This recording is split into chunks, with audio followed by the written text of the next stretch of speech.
솔담수 수학 1 지수함수이고 교재 문제는 1번, 그리고 센으로는 284번 변형 문제예요.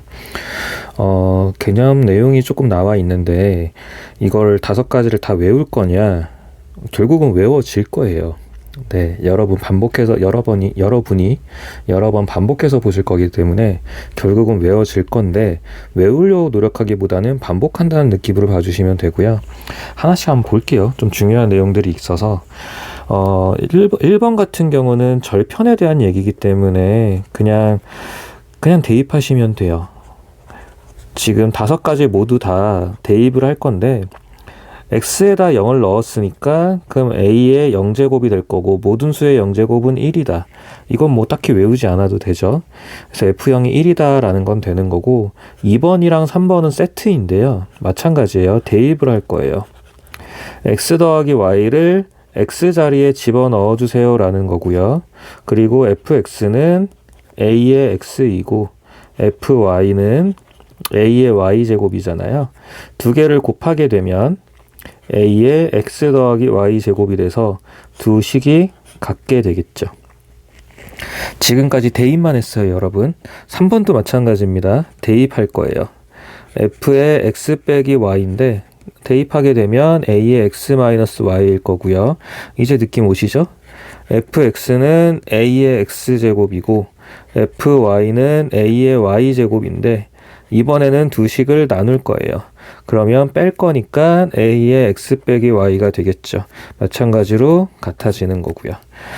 네, 여러분 이거 몇 번 쓰시다 보면, 그러니까 문제를 보다 보면 외워지는 부분입니다. 근데 이제 시험에 실제로 잘 나오는 게 2번도 잘 나오고요. 4번도 은근히 많이 나와요. 그러니까 제가 지금 현재 시험을 말씀드린 건 내신 시험 얘기하는 거고요. 그래서 마찬가지 4번도 대입하세요. f의 kx제곱이라는 건데, 이거 그냥 이렇게 a의 kx제곱, f의 kx제곱이 아니라 f의 kx요. a의 kx제곱으로 그냥 쓰시면 되고, 자, 일단 fx를 먼저 만들면 fx는 a의 x라는 건 정해져 있잖아요. 근데 fx의 바깥에 k제곱을 할 거래요. 그럼 우리는 a의 x한테도 k제곱을 해야 되죠. 근데 지수 법칙에 의해서 두 개는 어떻게 되죠? 두 개가 결국 곱하기가 돼서 두 식은 같아지는 거죠. 이해되실까요? 실제 써보시면 됩니다, 여러분. 자, 5번 같은 경우는 이제 단순 대입이 아니라, 대입을 하긴 할 건데 단순 대입이 아니라 이게 이제 그 오목과 그래프의 오목과 볼록에 대한 성질을 수식으로 표현을 한 거예요. 기본적으로 지수함수는 여러분 a가 1보다 크든 작든 아래로, 그러니까 1보다 크다고 가정을 하면 아래로 볼록인 함수예요. 이렇게 아래쪽으로 볼록한 함수고, 1보다 작으면 뭐 y수 대칭이니까 그건 똑같은 얘기예요. 아래로 볼록인데 기준점을 하나 설정을 할게요. 여기에 x값을 p라고 할 거고요. 한 이 정도의 x값을 q라고 할게요. 그렇게 되고, 자, 이 두 점을 직선으로 연결해 줄 거예요. 그러고 나서 대략 중점 정도를 2분의 p 더하기 q라고 잡아줄게요. 이 선분을 잡는 건데요. 요거를 좀 이해가 아니라, 이게 이제 왜 아래로 볼록이냐라는 부분에 있어서 그걸 수식으로 바꿔서 설명을 하는 거예요, 여러분. 이 x좌표 있잖아요. 이 x좌표가 있고, 그러면 이때 x좌표의 이 y값, 그러니까 y값은 두 가지가 나오겠죠. 요 y값이 하나가 나올 거고 요 y값이 나올 건데, 위에 거를 1번, 밑에 거를 2번이라고 할게요. 2번의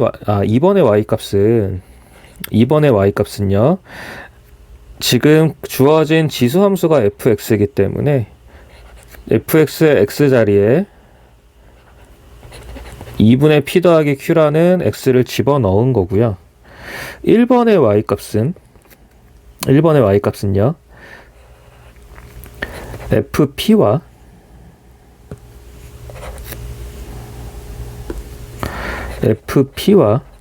fq의 중간값, 평균값이에요.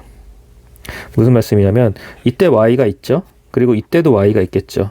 그 y의 중간값이라는 말이에요. 그런데 그림상으로 봤을 때 1번과 2번 누가 크냐는 거죠. 1번이 더 크죠. 1번이 더 크죠, 여러분. 1번이 더 크기 때문에 이러한 수식을 만족하는 그림을 우리는 아래로 볼록이라고 얘기를 할 거예요. 그래서 여기는 이제 크거나 같다라고 되어 있는데, 같다라고 해도 아래로 볼록인 거를 훼손하진 않기 때문에 일반적으로 등호를 붙이는 거고, 근데 그림상으로는 명확하게 크다 작다로 표현해 주시는 게 그림에서 직관적으로 판단하기는 편하실 거예요. 그래서 이런 부분이 있는데, 로그 함수가 되면요, 여러분, 저 왼쪽에 1, 2, 3, 4, 5번이 5번에서 좀 많이 다 뒤집어집니다. 네, 더하기는 뭐 곱하기로 바뀌고, 빼기는 나누기로 바뀔 거고, 그 다음에 이 5번 같은 경우도 부등호 방향이 바뀔 거예요. 로그 함수는 또 위로 볼록이거든요. 그래서 결국 두 개를 비교하는 과정에서 많이 외워질 거고요. 또 헷갈리는 것들은 그때그때 한번 써보면 대부분 다 대입이니까요. 5번 빼곤 대입이라서 그때그때 써보시면 그렇게 어렵지 않게 이해하고 익숙해질 수 있어요. 그래서 문제를 볼게요. 센 284번 변형 문제고요. 위에서 봤던 성질들을 사용하면 어렵지 않게 해결을 할 수 있는데, 이제 기억 같은 경우도 우함수, 기함수라는 표현을 써도 되고요. 일단 지금은 그냥 대입을 할게요. 우함수, 기함수는 이제 수투 가서 더 많이 사용하게 될 건데, 일단 지금은 대입을 할게요. f-x라는 거는 결국 a의 마이너스 x를 말하는 거고요. fx라는 건 a의 x를 말하는 거죠. 거기에서 마이너스 fx라고 돼버리면 이거는 마이너스 a의 x제곱이라 두 식은 명백히 다르죠. 자, 니은 f의 nx, 이것도 그냥 대입하세요, 여러분. f의 nx는 a의 nx를 말하는 거고요. 자, f의 x는 a의 x인데 그 앞에 n을 곱했네요. 그럼 마찬가지로 n을 곱한 a의 x인 거죠. 여전히 두 개는 다르죠. 지금까지 다 대입으로 풀었어요. 디귿도 마찬가지예요. 결론은 디귿이 답이겠지만 디귿도 모른다는 가정하에 그냥 대입한다라고 이해해 주세요. a의 x-y, 그리고 fx는 a의 x, fy는 a의 y. 그래서 두 식을 나눈다라고 생각을 하면 지수 법칙에 의해서 ax 빼기 y, 그래서 두 식은 같게 되겠죠. 자, 뭐 위에 있는 내용들을, 성질들을 다 사용한 건 아니지만 이에 일단 지수함수의 성질이라고 나와 있는 부분이니까 이 부분들은 좀 이해를 해주시고, 그래도 손으로 몇 번 써봐 주시면 충분히 다 이해가 되고 궁극적으로는 더 외워질 거예요. 그래서 너무 멀리하지 마시고 한 번씩 써봐 주세요.